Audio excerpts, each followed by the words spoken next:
ବହୁ ଧୁମଧାମରେ ଚାଲିଥାଏ ବାହାଘର। ବେଦୀରେ କର୍ମକାଣ୍ଡ ଆରମ୍ଭ ହୋଇଯାଇଥାଏ।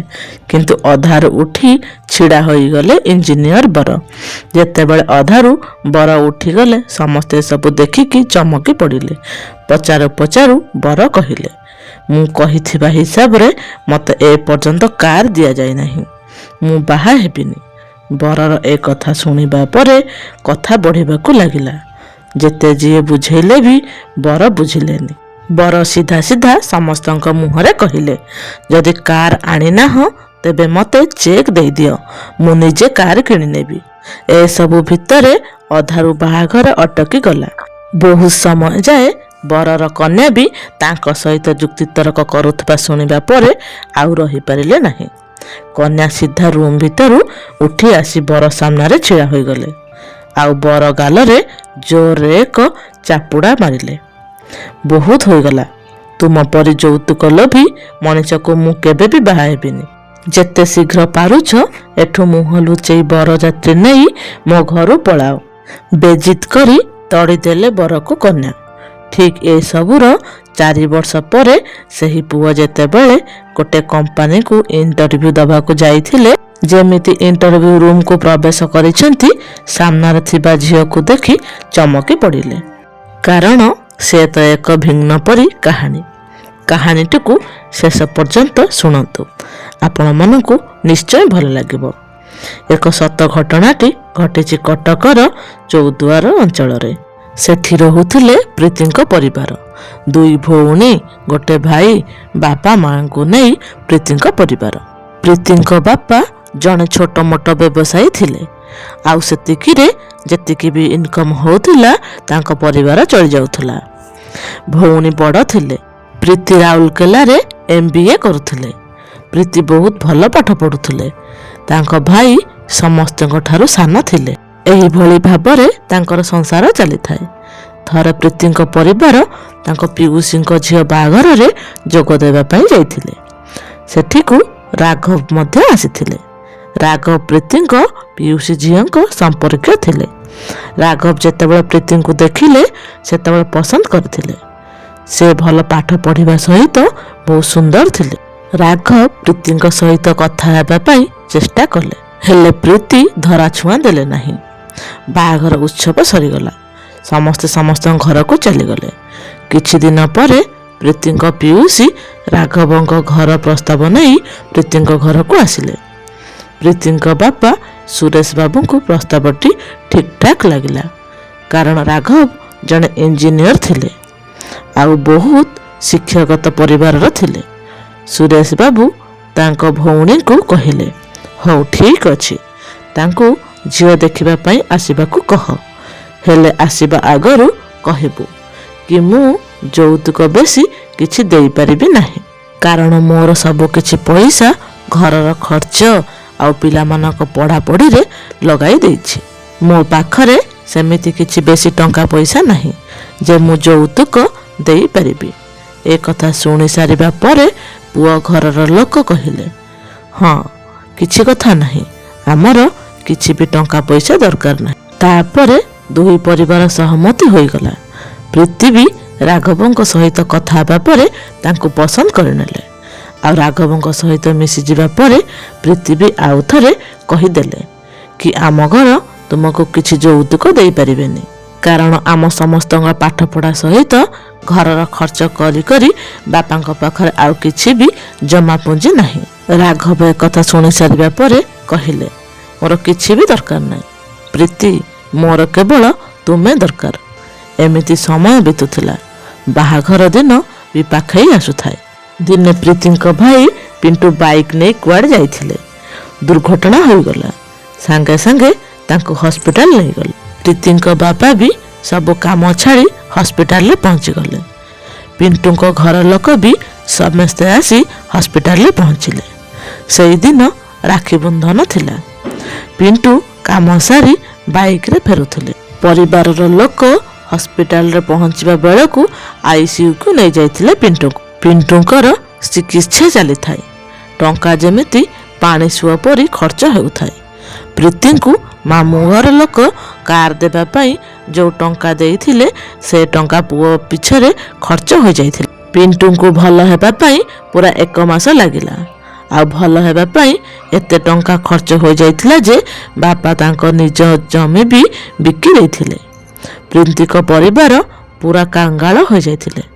ଏ କଥା ରାଘବଙ୍କ ପରିବାର ଲୋକ ଜାଣିବା ପରେ ତାଙ୍କୁ ପ୍ରୀତିଙ୍କ ବାପା କହିଲେ କି କିଛି ଦିନ ପରେ ବାହାଘର ହେଲେ ଏମିତି ପରିସ୍ଥିତିରେ କିଛି ବି ଦେଇପାରିବି ନାହିଁ। ମୋ ପାଖରେ ଯାହା ବି ଟଙ୍କା ଥିଲା ସବୁ ଖର୍ଚ୍ଚ ହୋଇଗଲା।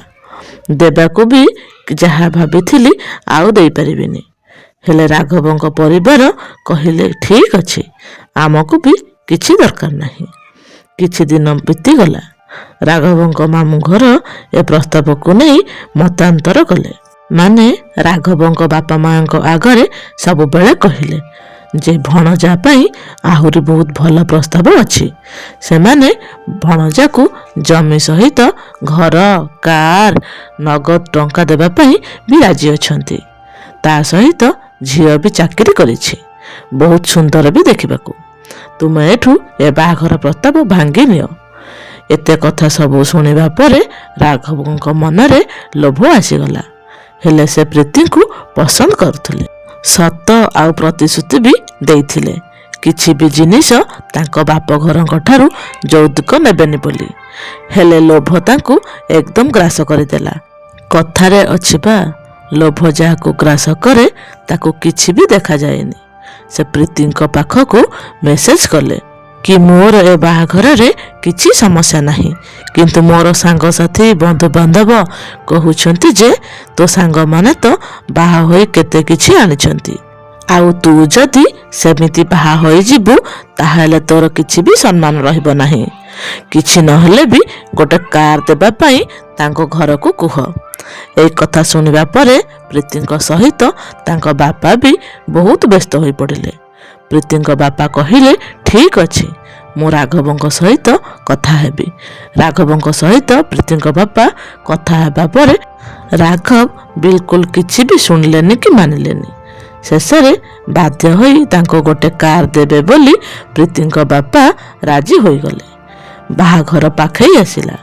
ଏହା ଭିତରେ ପ୍ରୀତିଙ୍କ ଭାଇ ବି ସୁସ୍ଥ ହୋଇଯାଇଥିଲେ। ବାହାଘର ଦିନ ସବୁକିଛି ଧୁମଧାମରେ ଚାଲିଥାଏ। ତେବେ ପ୍ରୀତିଙ୍କ ବାବା କାର୍ ବଦଳରେ ଗୋଟେ ବାଇକ୍ ନେଇ ଆସିଥିଲେ। ବାହାଘରର କର୍ମ ଆରମ୍ଭ ହୋଇଯାଇଥିଲା। ଠିକ୍ ସେତିକି ବେଳେ ରାଘବ ପଚାରିଲେ କି କାର୍ କାହିଁ? ପ୍ରୀତିଙ୍କ ବାପା କହିଲେ କି କାର୍ ହୋଇପାରିଲାନି। ଯିଏ କହିଥିଲେ ମୋତେ ଟଙ୍କା ଦେବା ପାଇଁ ସେ ଦେଇପାରିଲେ ନାହିଁ। ମୁଁ ପରେ ଯେମିତି ବି ହେଲେ ତୁମ କାର୍ ଦେଇଦେବି। ହେଲେ ଏକଥା ରାଘବଙ୍କ ମନକୁ ଶାନ୍ତି କରିପାରିଲାନି। ସେ ଅତ୍ୟନ୍ତ ଚିଡ଼ିକି ବିରକ୍ତ ହୋଇଗଲେ। କହିଲେ କି ଆପଣ ତ କହିଥିଲେ ଯେମିତି ହେଲେ ବି କାର୍ ଦେବି। ଏବେ ମୁଁ ମୋ ସାଙ୍ଗମାନଙ୍କ ଆଗରେ କେମିତି ମୁହଁ ଦେଖାଇବି? ସେମାନେ ମୋତେ କ'ଣ କହିବେ? ଗାଁ ଲୋକ ମୋତେ ଦୁନିଆ ଛିଛାକର କରିବେ। ପ୍ରୀତିଙ୍କ ବାପା ବହୁତ ବୁଝାଇଲେ, ବନ୍ଧୁବାନ୍ଧବ ବି ବହୁତ ବୁଝାଇଲେ। ହେଲେ ରାଘବ ମାନିବାକୁ ପ୍ରସ୍ତୁତ ନଥିଲେ। ବରଂ ସେ ରାଗିକି ଅନେକ କଥା କହିବାକୁ ପଛେଇଲେନି। ସେମାନଙ୍କୁ ଖରାପ ବ୍ୟବହାର କରିବାକୁ ବି ପଛାଉ ନଥିଲେ। ଶେଷରେ ଏକଥା ପ୍ରୀତିଙ୍କ କାନରେ ପଡ଼ିଲା। ସେ ଦୌଡ଼ିକି ବେଦୀ ପାଖକୁ ଆସିଲେ। ପ୍ରୀତିଙ୍କୁ ଦେଖିବା ପରେ ମଧ୍ୟ ରାଘବଙ୍କ ରାଗ ଶାନ୍ତି ପଡ଼ୁନଥିଲା। ସେ ପ୍ରୀତିଙ୍କ ବାପାଙ୍କୁ ଇଆଡ଼ୁ ସିଆଡ଼ୁ କହୁଥିଲେ। ଏସବୁ କଥା ପ୍ରୀତି ଆଉ ସହିପାରିଲେନି। ସିଧା ଯାଇ ରାଘବଙ୍କ ଗାଲରେ ଗୋଟେ ଶକ୍ତ ଚାପୁଡ଼ା ମାରିଦେଲେ। ଆଉ କହିଲେ ଚୁପ୍ କର, ଯେତିକି କହିଲ ବହୁତ କହିଲ। ଆଉ ଯଦି ଗୋଟେ ଶବ୍ଦ ବି ମୋ ବାପାଙ୍କ ନାଁରେ କିଛି ବି କହିବ, ମୋ ଠାରୁ ଆଉ ବେଶୀ କେହି ଖରାପ ହେବେନି। ଯଦି ତୁମର କାର୍ ନିହାତି ଦରକାର ଥିଲା ତେବେ ତୁମେ ମୋତେ କ'ଣ ପାଇଁ କହିଲନି? କାହିଁକି ଜୋର ଦେଇକି କହିଲନି କି କାର୍ ନହେଲେ ମୁଁ ବାହା ହେବିନି? ତୁମ ପରି ପୁଅମାନଙ୍କର ଔକାତ ହିଁ ସେତିକି। ଏବେ ଆଉ ନୁହେଁ। ଏବେ କାର୍ କ'ଣ, ମୋ ଚପଲ ବି ତୁମକୁ ମିଳିବନି। ଏବେ ଏ ସମୟରେ ହିଁ ଏଠୁ ଫେରିଯାଅ। ତୁମ ପରିକା ପୁଅକୁ ବାହା ହେବା ଅପେକ୍ଷା ବାହା ନ ହେବା ଭଲ। ମୁଁ ବରଂ ସାରା ଜୀବନ କୁଆଁରୀ ରହିଯିବି, କିନ୍ତୁ ତୁମ ପରିକା ପୁଅକୁ ଜମା ବାହା ହେବିନି। ପ୍ରୀତିଙ୍କ ଠାରୁ ଏ କଥା ଶୁଣିବା ପରେ ଆବାକ୍ ହୋଇଗଲେ ରାଘବ। ଆଉ ତାଙ୍କ ପରିବାରର ବାହାଘର ସେହି ମୁହୂର୍ତ୍ତରୁ ହିଁ ଅଟକିଗଲା। ଶିଶୁପାଳ ହୋଇ ବର ତା ଘରକୁ ଫେରିଗଲା। ଏହାପରେ ପ୍ରୀତିଙ୍କ ପରିବାର ପୁରା ଭାଙ୍ଗି ପଡ଼ିଲେ। ପ୍ରୀତି ବି ମନ ଦୁଃଖରେ କିଛି ଦିନ ରହିଲେ। ଶେଷରେ ନିଜେ ବୁଝିବା ସହିତ ପରିବାରର ସମସ୍ତଙ୍କୁ ବୁଝାଇଲେ। କିଛି ଦିନ ପରେ ସେ ଭୁବନେଶ୍ୱର ଆସି ପାଠ ପଢ଼ିବାକୁ ଲାଗିଲେ। ପ୍ରୀତିଙ୍କର MBA ସରିଗଲା। ଏବେ ସେ ଚାକିରି ଖୋଜିବାରେ ଲାଗିଥିଲେ। କିଛି ଦିନ ପରେ ତାଙ୍କର ଗୋଟିଏ କମ୍ପାନୀରେ ଚାକିରି ହୋଇଗଲା। ଧୀରେ ଧୀରେ 4 ବର୍ଷ ହୋଇଗଲା। ଆଉ ଏହା ଭିତରେ ପ୍ରୀତି ବି 2ଟି କମ୍ପାନୀ ପରିବର୍ତ୍ତନ କରିସାରିଥିଲେ। ଏକ ବଡ଼ ପୋଷ୍ଟ ପାଇଁ ତୃତୀୟ କମ୍ପାନୀରେ ସେ ଯୋଗଦାନ କରିଥିଲେ। ସେ କମ୍ପାନୀରେ ଇଞ୍ଜିନିୟର ପୋଷ୍ଟ ପାଇଁ ଭ୍ୟାକେନ୍ସି ଖାଲି ଥିଲା। ଏକ ବଡ଼ କମ୍ପାନୀ ହୋଇଥିବାରୁ ଦରମା ବି ବହୁତ ଭଲ ଥିଲା। ଆଉ ସେହି ପୋଷ୍ଟ ପାଇଁ ରାଘବ ମଧ୍ୟ ଆବେଦନ କରିଥିଲେ। ହେଲେ ସେ ଜାଣିନଥିଲେ କି ସେହି କମ୍ପାନୀର ବଡ଼ ପୋଷ୍ଟରେ ପ୍ରୀତି ଅଛନ୍ତି ବୋଲି। ଇଣ୍ଟରଭ୍ୟୁ ଚାଲିଲା। ଜଣକ ପରେ ଜଣେ ସମସ୍ତେ ଇଣ୍ଟରଭ୍ୟୁ ଦେଇଥାନ୍ତି। ନିଜେ ପ୍ରୀତି ଆଉ ତାଙ୍କ ସହିତ ବରିଷ୍ଠ ଅଧିକାରୀ ସାକ୍ଷାତକାର ନେଉଥାନ୍ତି। ଏହା ଭିତରେ ରାଘବଙ୍କର ବି ପାଳି ଆସିଲା। ଭିତରୁ ଡାକରା ଆସିବା ପରେ ରୁମ୍ ଡୋର ଖୋଲି ଭିତରକୁ ଗଲେ। ଯେମିତି ପ୍ରୀତିଙ୍କ ଉପରେ ରାଘବଙ୍କ ନଜର ପଡ଼ିଛି, ସେ ସ୍ତବ୍ଧ ହୋଇ ରହିଗଲେ। ଲଜ୍ଜାରେ ତାଙ୍କ ମୁଣ୍ଡ ତଳକୁ ହୋଇଗଲା। ଯେଉଁ ପ୍ରୀତିକୁ ସେ 4 ବର୍ଷ ତଳେ ବାହାଘର ମଣ୍ଡପରେ ଛାଡ଼ି ପଳେଇ ଆସିଥିଲେ, ସେହି ପ୍ରୀତି ଏବେ ତାଙ୍କର ଇଣ୍ଟରଭ୍ୟୁ ନେବାକୁ ଯାଉଥିଲେ। ସେଠୁ ରାଘବ ହାତ ଯୋଡ଼ିକି କ୍ଷମା ମାଗିବାକୁ ଲାଗିଲେ। କହିଲେ କି ପ୍ରୀତି, ମୋତେ ସେଦିନ ପାଇଁ କ୍ଷମା କରିଦିଅ। ପ୍ରୀତି କହିଲେ କି ତୁମର ଯେଉଁ କଥା ପାଇଁ ତୁମକୁ କ୍ଷମା କରିବି, ତୁମେ ମୋ ବାପା ମା ବନ୍ଧୁବାନ୍ଧବକୁ ଯେମିତି ବେଜିତ କରିଛ, ମୁଁ କ'ଣ କେହି ବି ତୁମକୁ କ୍ଷମା କରିବେନି। ସେଠୁ ପ୍ରୀତି ପଚାରିଲେ କି ତୁମେ ବାହା ହେଇସାରିଛ ନା ସେମିତି ଅଛ? ରାଘବ କହିଲେ ହଁ, ବାହା ହୋଇଯାଇଛି, ହେଲେ ସ୍ତ୍ରୀ ମୋ ସହିତ ରହୁନାହାନ୍ତି। ତାଙ୍କଠାରୁ ଛାଡ଼ପତ୍ର ନେବାର ଅଛି। ସେଠୁ ପ୍ରୀତି ପଚାରିଲେ କାହିଁକି, କ'ଣ ହେଲା ପୁଣି? ସେଠୁ ରାଘବ କହିଲେ ତାଙ୍କ ସହିତ ମୋର କୌଣସି କଥା ମ୍ୟାଚ୍ ହେଉନି। ପ୍ରୀତି ନିଶ୍ଚିନ୍ତ ହୋଇଗଲେ ଯେ ରାଘବ ଆଉ ତାଙ୍କ ପରିବାର ଲୋକେ ଠିକ୍ ଲୋକ ନୁହନ୍ତି ବୋଲି। ସେ ମନେ ମନେ ଭାବିଲେ କି ଛାଡ଼। ସେ କହିଲେ ଠିକ୍ ଅଛି, ଇଣ୍ଟରଭ୍ୟୁ ତ ହୋଇଗଲା। 2 ଦିନ ପରେ ଯେତେବେଳେ ରେଜଲ୍ଟ ଆସିଲା, ରାଘବ ଦେଖିକି ରାଘବ ଆଶ୍ଚର୍ଯ୍ୟ ହୋଇଗଲେ। କାରଣ ତାଙ୍କୁ ସେ କମ୍ପାନୀରେ ଚାକିରି ମିଳିଯାଇଥିଲା। ହେଲେ ସେ ଭାବୁଥିଲେ ଯେ ପ୍ରୀତି ତାଙ୍କୁ ରିଜେକ୍ଟ କରିଦେବେ ବୋଲି। ରାଘବ ପ୍ରୀତିଙ୍କୁ ଫୋନ୍ କରି ଧନ୍ୟବାଦ ଜଣାଇଲେ। ଆଉ କହିଲେ ମୁଁ ଭାବିଥିଲି ତୁମେ ମୋତେ ରିଜେକ୍ଟ କରିଦେବ ବୋଲି, କିନ୍ତୁ ପ୍ରୀତି କହିଲେ ମୁଁ ସେପରି ଝିଅ ନୁହେଁ। ଆଉ ରହିଲା ତୁମର ସିଲେକ୍ଟ ହେବା କଥା, ନା ତୁମର ଯୋଗ୍ୟତା ଥିଲା, ତୁମେ ଚାକିରି ପାଇଛ। ସେଠୁ କିଛି ଦିନ ପରେ ରାଘବ ପ୍ରୀତିଙ୍କ ପଛରେ ପଡ଼ିଲେ। ଆଉ କହିଲେ ମୁଁ ତୁମକୁ ବାହା ହେବାକୁ ଚାହୁଁଛି, ତୁମେ ଦୟାକରି ମାନିଯାଅ। ହେଲେ ପ୍ରୀତି ଏସବୁ ଶୁଣିବା ପରେ ରାଗି କହିଲେ ମୁଁ ତୁମର ବସ୍, ତୁମେ ମୋ ପାଇଁ ଜଣେ କର୍ମଚାରୀ, କେବଳ ଏହାଠାରୁ ଆଉ କିଛି ଅଧିକ ନୁହେଁ। ଯେତେବେଳେ ପ୍ରୀତିଙ୍କ ବାପାଙ୍କୁ ଏ କଥା ଜଣାପଡ଼ିଲା, ସେ ବି ବହୁତ ଖୁସି ହୋଇଗଲେ।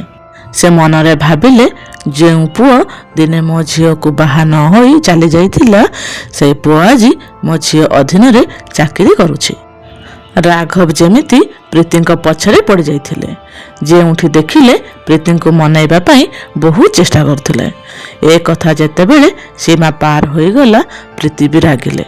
ଶେଷରେ ପ୍ରୀତି ଅନୁଭବ କରିଲେ ରାଘବ ନିଜ କାମ ଅପେକ୍ଷା ମୋ ପଛରେ ଅଧିକ ପଡ଼ୁଛନ୍ତି। ଦିନେ ତାଙ୍କୁ ଚାକିରିରୁ ସସ୍ପେଣ୍ଡ କରିଦେଲେ।